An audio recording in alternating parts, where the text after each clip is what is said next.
놀랍게도 한 나라가 단 10년 만에 세계 무기 시장을 뒤흔들어 놓았습니다. 그것도 미국 펜타곤 전문가들이 아시아의 카피 국가라고 무시했던 한국이 말이에요.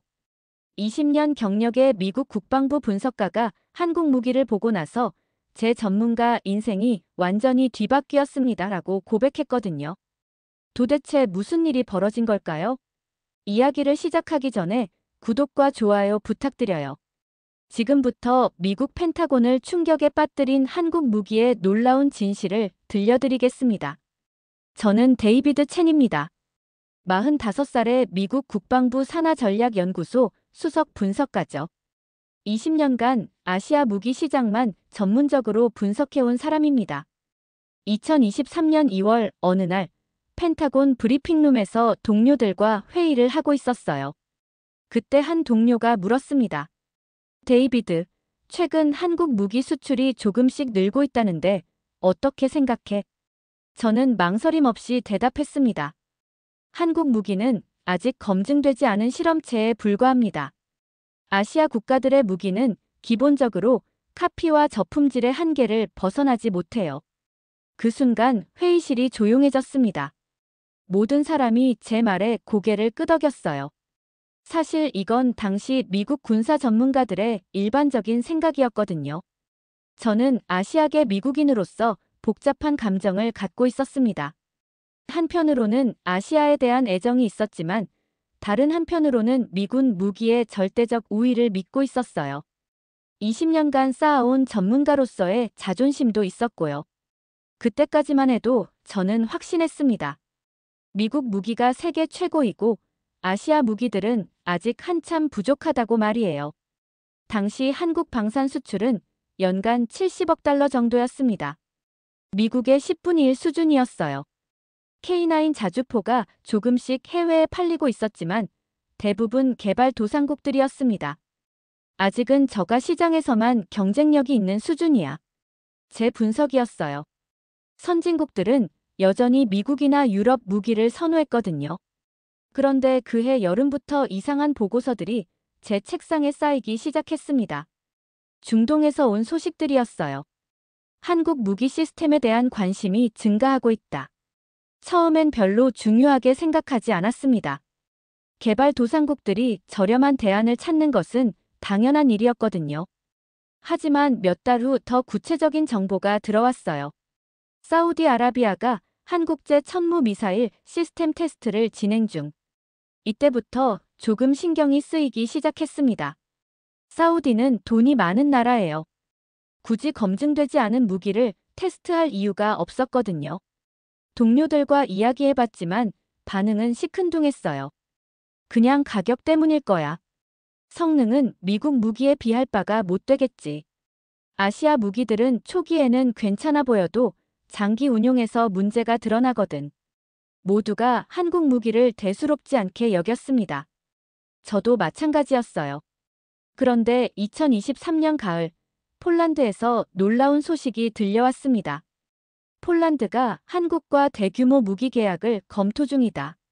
처음엔 믿을 수 없었어요. 폴란드는 나토 국가입니다. 아시아 무기를 대량으로 도입할 리가 없다고 생각했거든요. 하지만 소식은 계속 이어졌어요. K2 전차, K9 자주포, 천무 미사일까지 거의 모든 무기 체계를 한국에서 들여온다는 거였습니다. 이상하네. 폴란드가 왜 갑자기? 저는 의문을 품기 시작했어요. 나토 국가가 검증 없이 그런 결정을 내릴 리는 없었거든요. 그때 한 동료가 추가 정보를 가져왔습니다. 폴란드에서 드래곤 24라는 대규모 훈련을 했는데 한국 무기들이 참가했다더군. 결과는 어땠어? 아직 정확한 내용은 모르겠어. 하지만 폴란드가 계약을 결정한 걸 보면 그 순간 제 마음 한구석에 작은 의문이 싹트기 시작했습니다. 혹시 제가 놓치고 있는 것이 있는 건 아닐까? 한국 무기가 정말 그렇게 형편없는 걸까? 하지만 이내 고개를 저었어요.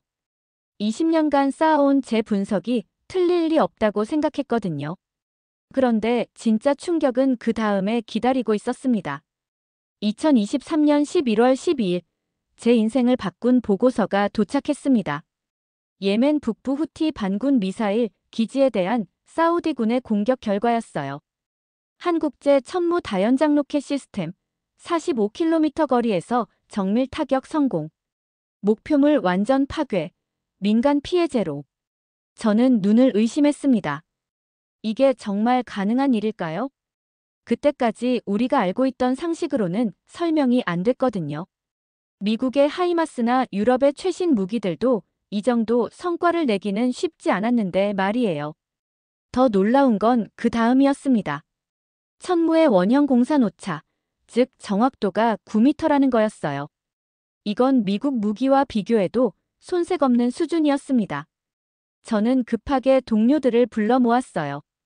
여러분, 이 데이터를 한번 보세요. 하지만 동료들의 반응은 예상과 달랐습니다. 데이비드, 이건 분명 과장된 보고서일 거야. 아시아 무기가 이런 성과를 낼 리 없어. 측정 방식에 문제가 있었을 가능성이 높습니다. 제대로 된 검증이 필요해요. 모두가 의심스러워했어요. 솔직히 저도 반신반의했습니다. 그런데 며칠 후 더 충격적인 소식이 들려왔어요. 폴란드에서 벌어진 나토 최대 규모 드래곤 24 훈련에서 한국의 K2 전차가 모든 서방 전차들을 압도했다는 거였습니다. 폴란드 야로슬라프 그로마진스키 중장의 증언이 특히 인상적이었어요. K2는 진흙에서 M1 에이브람스가 움직이지 못할 때 완벽하게 돌파했습니다. 이전에 접해본 적 없는 수준의 기동성과 화력을 보여줬어요. 저는 머리가 복잡해졌습니다.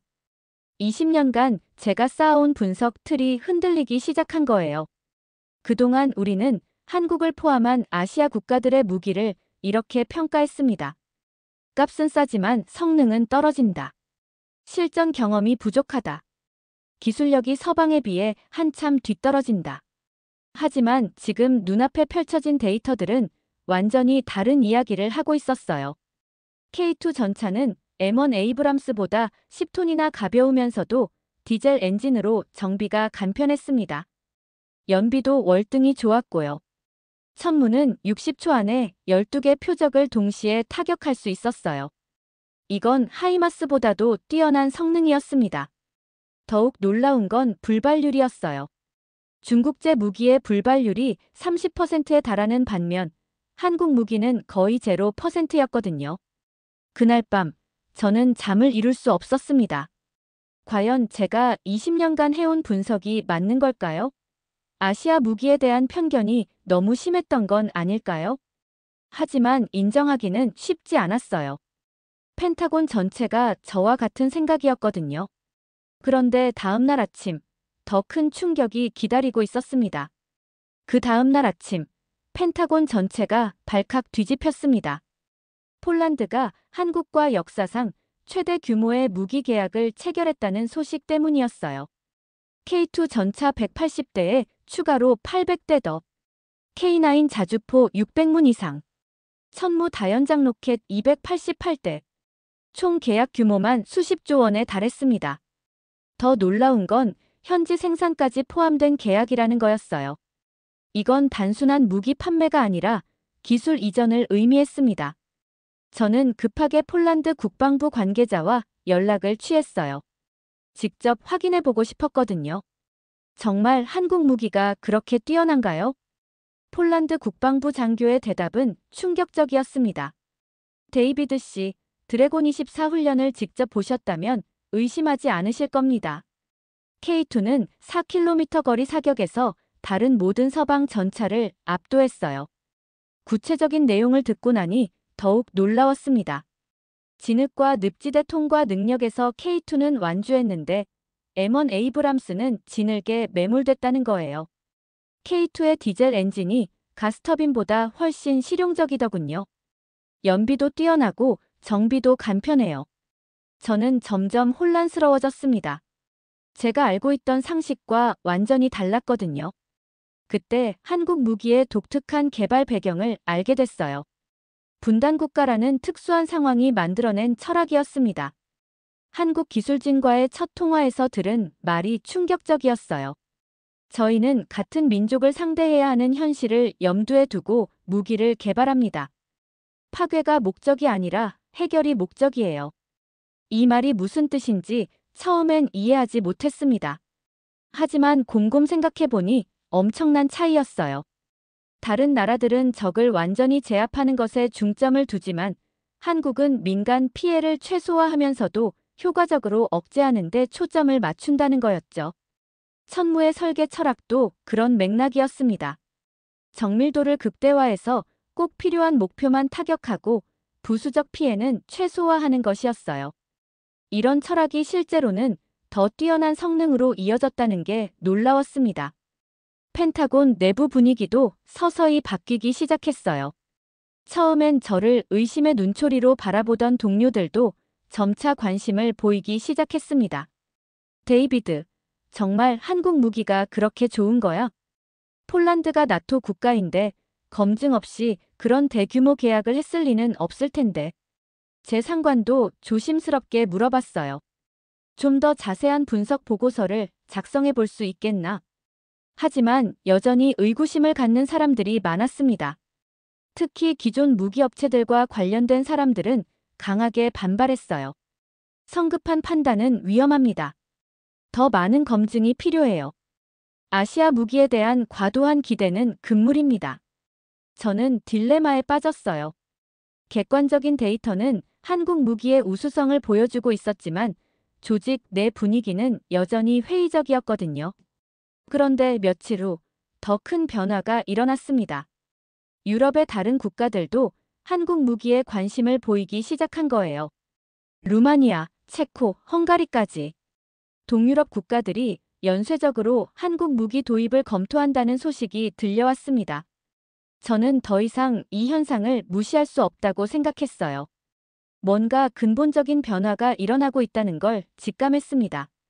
바로 그때 예상치 못한 제안이 날아왔습니다. 한국국방과학연구소에서 저를 직접 초청한다는 거였어요. 데이비드 첸 박사님, 저희 시설을 직접 방문해서 확인해 보시겠습니까? 처음엔 믿을 수 없었습니다. 한국이 자신들의 핵심 기술을 외국 전문가에게 공개한다는 건 상당히 이례적인 일이거든요. 하지만 저는 이 기회를 놓칠 수 없다고 생각했어요. 20년간 쌓아온 의문들을 직접 확인할 수 있는 절호의 기회였으니까요. 몇 주간의 검토와 승인 절차를 거쳐 2024년 3월에 한국 방문이 확정됐습니다. 저는 한국행 비행기에 몸을 맡겼어요. 마음 한구석에는 여전히 의심이 있었습니다. 과연 한국 무기가 정말 그렇게 뛰어날까 하는 의문 말이에요. 인천공항에 도착한 첫날부터 놀라움의 연속이었습니다. 한국 측에서 보여준 자료들이 상상을 초월했거든요. 천무 미사일의 실제 개발 과정을 보니 정말 놀라웠어요. 원형 공산 오차 9m라는 건 과장이 아니었습니다. 실제로는 더 정확했어요. 저희는 민간 피해를 최소화하는 것을 최우선으로 합니다. 한국 기술진의 말이 인상적이었어요. 분단국가라는 특수한 상황이 만들어낸 철학이었습니다. 같은 민족을 상대해야 한다는 현실 때문에 파괴보다는 해결에 중점을 둡니다. 이 말을 듣는 순간 소름이 돋았습니다. 다른 나라들과는 완전히 다른 접근 방식이었거든요. 창원에 있는 한화 에어로스페이스 공장 방문은 더욱 충격적이었어요. 생산 라인의 자동화 수준이 미국 못지않았습니다. 연간 K9 자주포 200문 생산이 가능합니다. 공장장의 설명을 듣고 나니 폴란드 대량 계약이 어떻게 가능했는지 이해가 됐어요. 더 놀라운 건 품질 관리 시스템이었습니다. 불발률을 0%에 가깝게 만들기 위한 노력이 대단했어요. 한 발이라도 불발되면 현장에서 작전에 차질이 생깁니다. 그래서 품질에 절대 타협하지 않아요. 기술진의 진지한 표정이 인상적이었습니다. K2 전차의 개발 철학도 독특했어요. 무게를 줄이면서도 성능을 높이는 것에 집중했더군요. M1 에이브람스보다 10톤 가벼우면서도 화력은 대등한 수준입니다. 실제로 시험 주행을 보니 정말 그랬어요. 진흙탕에서도 거뜬히 움직이는 모습이 인상적이었습니다. 디젤 엔진을 선택한 이유는 실용성 때문입니다. 연비가 좋고 정비가 간편해야 실전에서 유리하거든요. 이런 실용적 접근이 결과적으로는 더 뛰어난 성능으로 이어진다는 걸 깨달았어요. 한국 방문 이틀째, 저는 완전히 생각이 바뀌었습니다. 한국 무기는 카피가 아니라 혁신이었어요. 저희는 전쟁을 끝내기 위한 무기를 만듭니다. 한 연구원의 말이 가슴에 깊이 박혔습니다. 이런 철학으로 무기를 개발한다니 정말 감동적이었어요. 한국에서 돌아온 후 저는 완전히 다른 사람이 되었습니다. 동료들에게 말했어요. 제가 20년간 갖고 있던 편견이 완전히 틀렸습니다. 한국은 우리가 주목해야 할 파트너예요. 하지만 펜타곤 내부의 반응은 여전히 차가웠습니다. 데이비드, 너무 성급한 판단 아닌가? 한국 측의 홍보에 넘어간 건 아닐까? 동료들의 의심 어린 시선이 따가웠어요. 하지만 저는 확신했습니다. 제가 본 것은 진실이었어요. 그때 상관이 조심스럽게 물어봤습니다. 정말 확신하나? 보고서를 올리면 상부에서도 주목할 텐데. 저는 단호하게 대답했어요. 네, 확신합니다. 한국을 우리의 주요 파트너로 재분류해야 합니다.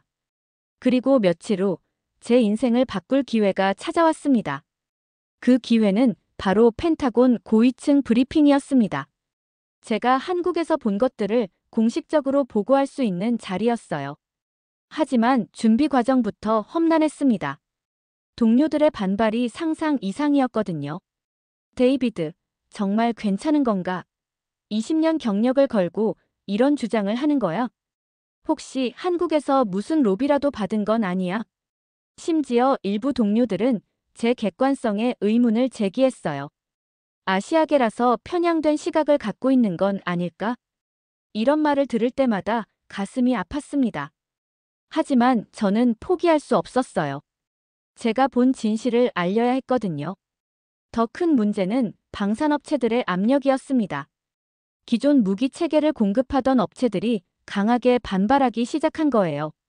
섣부른 판단은 미국 방산업계에 해가 될 수 있습니다. 더 확실한 근거 없이는 기존 분석을 뒤집을 수 없어요. 로비스트들까지 나서서 압박했습니다. 제가 느끼는 압력은 상상을 초월했어요. 상관도 걱정스러운 표정을 지었습니다. 데이비드, 신중하게 생각해봐. 한 번 잘못된 보고서를 올리면 커리어에 치명타가 될 수 있어. 그 순간 저는 깊은 고민에 빠졌습니다. 정말 제가 맞는 걸까요? 20년 경력을 걸고 확신할 수 있을까요? 집에 돌아가서 아내와 이야기했어요. 여보, 정말 확신해? 아이들 교육비며 집 대출도 있는데. 가족들의 걱정스러운 표정을 보니 마음이 더 무거워졌습니다. 그런데 바로 그때 결정적인 소식이 들려왔습니다. 사우디아라비아에서 천궁2 미사일 시스템을 32억 달러에 추가 주문했다는 거예요. 말레이시아도 FA-50 전투기를 9억 2천만 달러에 도입하기로 했다는 소식이 연이어 터졌습니다. 이제는 더 이상 우연이라고 할 수 없었어요. 명백한 트렌드였습니다. 저는 용기를 내어 독립적인 검증을 요청했습니다. 제3자 기관에서 한국 무기의 성능을 평가해달라고 한 거예요. 객관적인 데이터가 필요합니다. 감정이나 편견 없는 순수한 성능 평가 말이에요. 몇 주 후 결과가 나왔습니다. 충격적이었어요. K2 전차의 사격 정확도는 M1 에이브람스와 대등한 수준이었습니다. 하지만 연비는 30%나 뛰어났어요. 천무 미사일의 정확도는 하이마스보다 오히려 우수했습니다. 원형 공산 오차가 실제로 9m였거든요. 가장 놀라운 건 가격 경쟁력이었어요. 같은 성능인데 가격은 절반 수준이었습니다. 이런 데이터를 보고도 무시할 수 있을까요? 저는 동료들에게 반문했습니다. 하지만 여전히 의심하는 사람들이 많았어요. 데이터는 조작될 수 있어. 실전에서 검증되지 않았잖아. 그런데 바로 그때 우크라이나 전쟁에서 한국 무기를 간접적으로 사용한 사례들이 보고되기 시작했습니다. 폴란드가 자국의 구형 무기를 우크라이나에 지원하고 그 자리를 한국 무기로 채우는 방식이었어요. 실전 검증이 이미 이루어지고 있습니다. 저는 이 점을 강조했어요. 한국 무기들이 간접적으로나마 실전에서 우수한 성능을 보이고 있다고 말이에요. 드디어 펜타곤 고위층 브리핑 날이 다가왔습니다. 저는 밤새 자료를 정리했어요. 한국 무기는 더 이상 무시할 수 없는 수준에 도달했습니다. 브리핑 당일 회의실에는 국방부 고위 관료들이 모여 있었습니다. 긴장감이 물씬 풍겼어요. 저는 깊게 숨을 들이마시고 발표를 시작했습니다. 제가 20년간 분석해온 결과 한국은 우리의 핵심 파트너로 재분류되어야 합니다. 회의실이 조용해졌습니다. 모든 시선이 저에게 집중됐어요. 이제 진짜 승부가 시작되는 순간이었습니다. 펜타곤 브리핑룸, 그 긴장감 넘치는 순간이 지금도 생생합니다. 저는 떨리는 마음을 억누르며 첫 슬라이드를 띄웠어요. 한국 방산 수출이 2023년 140억 달러에서 2024년 200억 달러로 급증했습니다. 이는 단순한 우연이 아닙니다. 국방부 차관이 날카로운 질문을 던졌습니다. 첸 박사, 구체적인 근거가 있나요? 수치상 증가와 실제 성능은 다른 문제 아닙니까? 저는 준비해온 자료를 꺼냈어요. 폴란드 드래곤 24 훈련에서 K2 전차가 4km 거리 사격에서 모든 나토 전차를 압도했습니다. 이는 폴란드군 공식 발표입니다. 회의실에 웅성거림이 일었어요. 하지만 의심하는 시선들도 여전했습니다. 하지만 한 번의 훈련 결과로 전체를 판단하기는.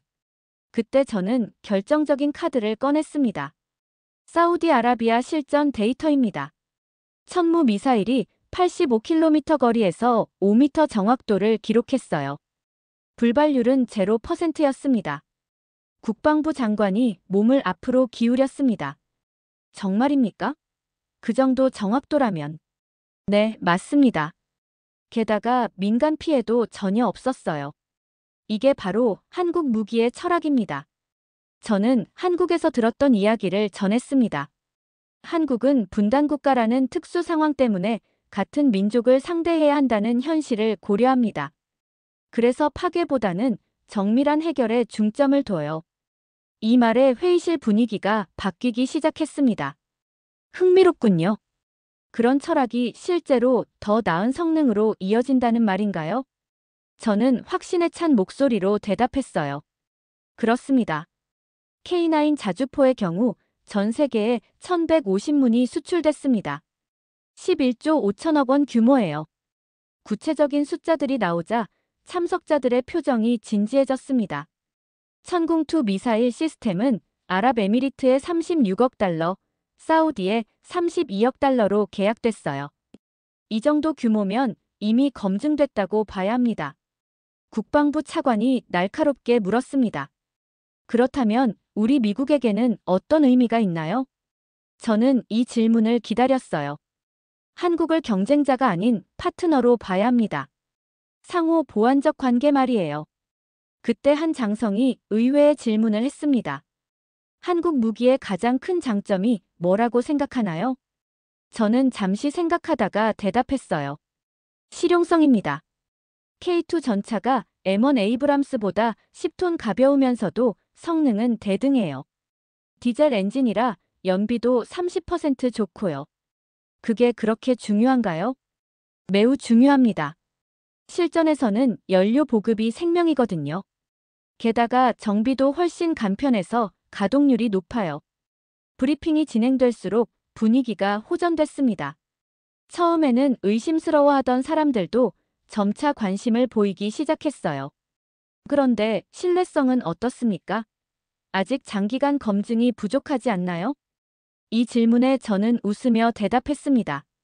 폴란드가 K2를 800대 추가 주문했어요. 나토 국가가 검증 없이 그런 대규모 계약을 했을 리 없습니다.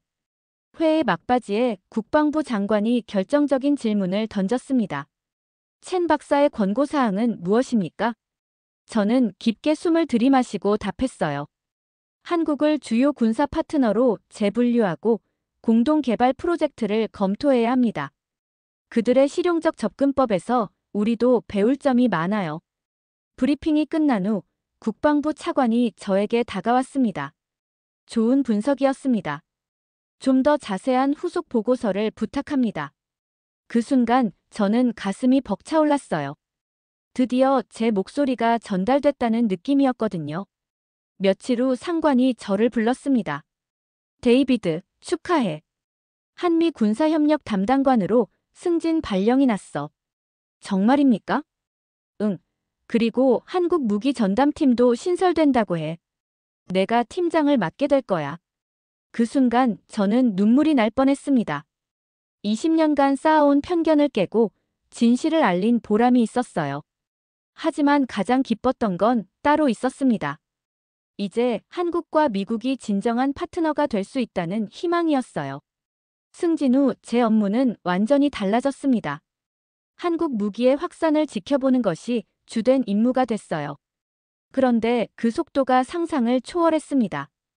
2024년 하반기부터 정말 놀라운 일들이 연이어 벌어졌거든요.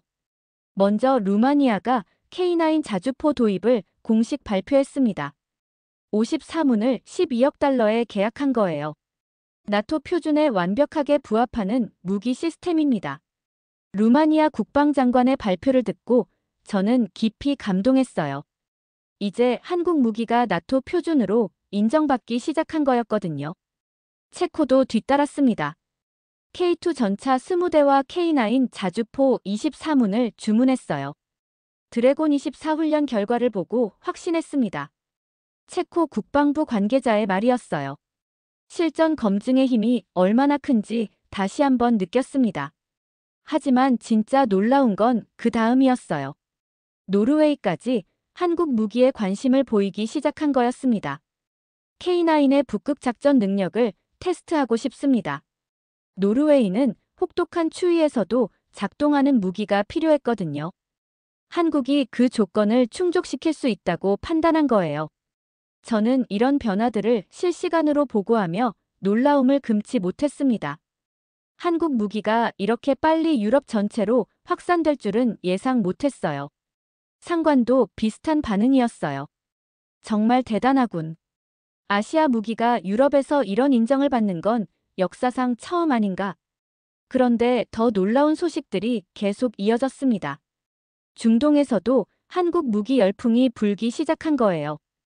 아랍에미리트가 천궁2 미사일을 추가로 10억 달러어치 주문했습니다. 이집트도 K9 자주포 도입을 검토한다고 발표했어요.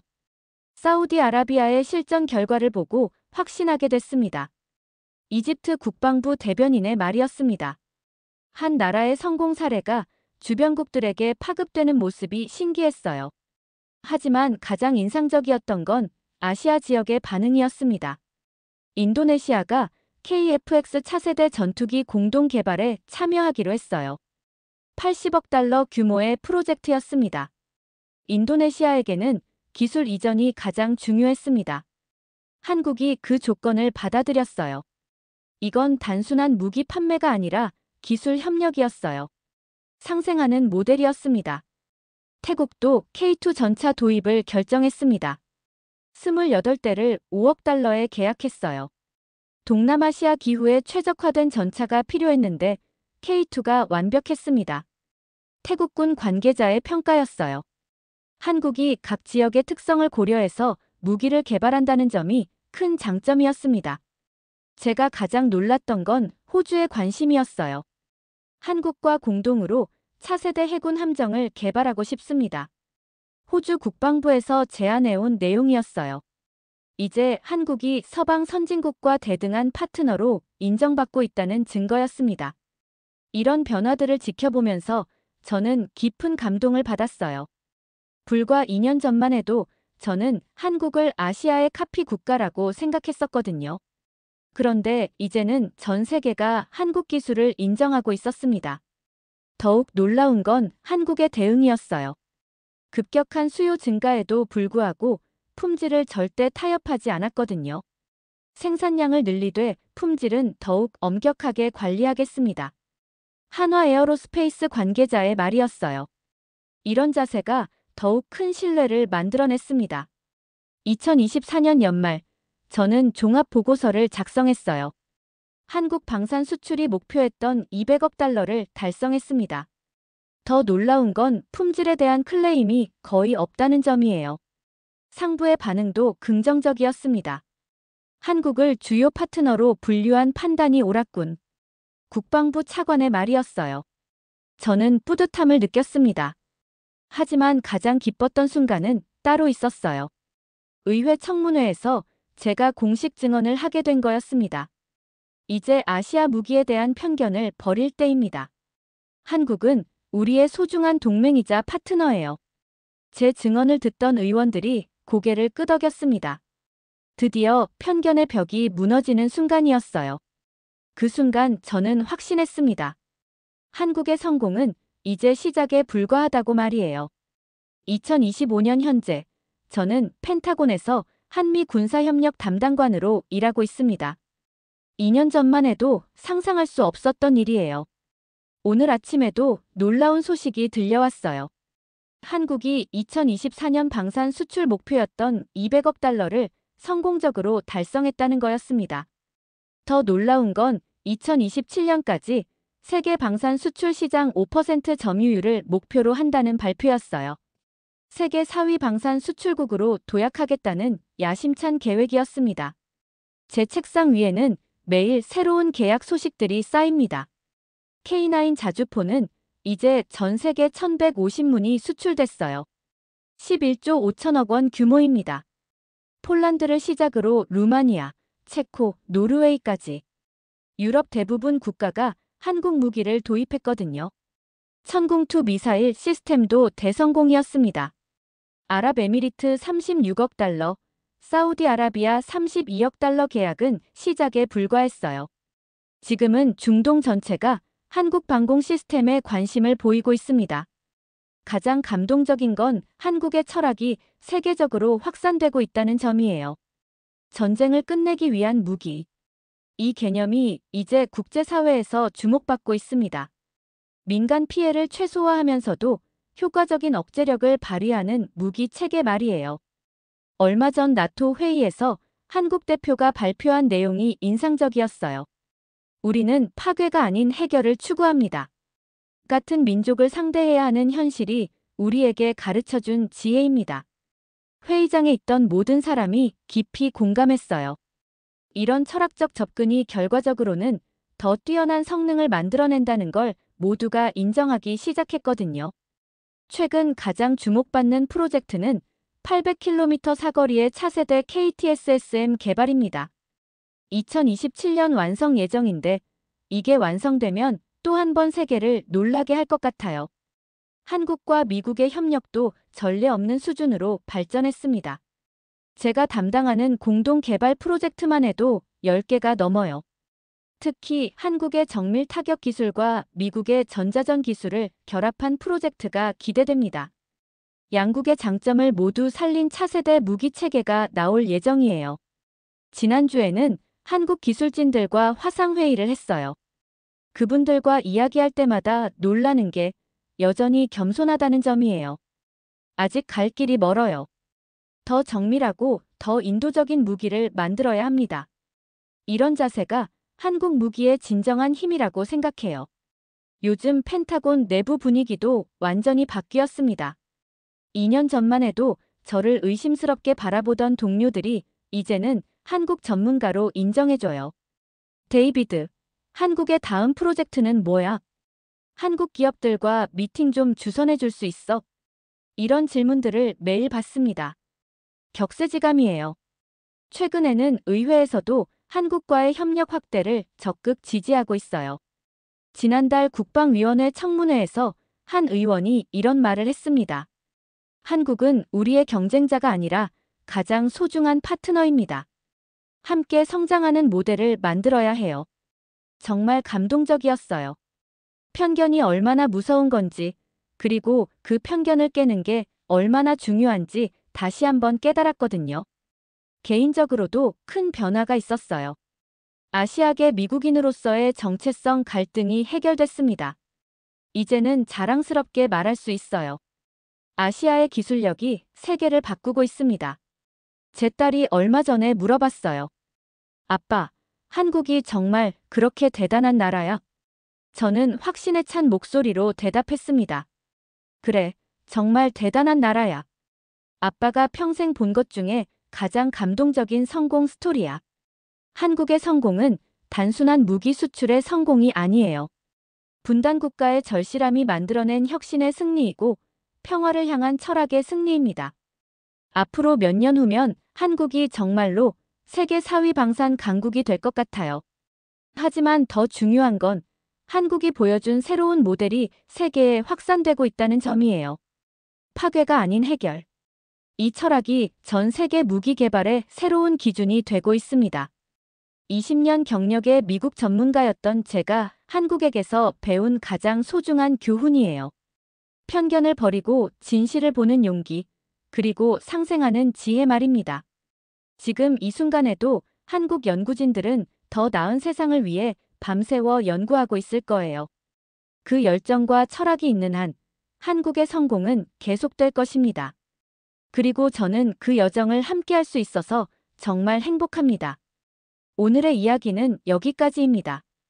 20년 경력 미국 전문가가 인정한 K무기의 진실을 들려드렸어요.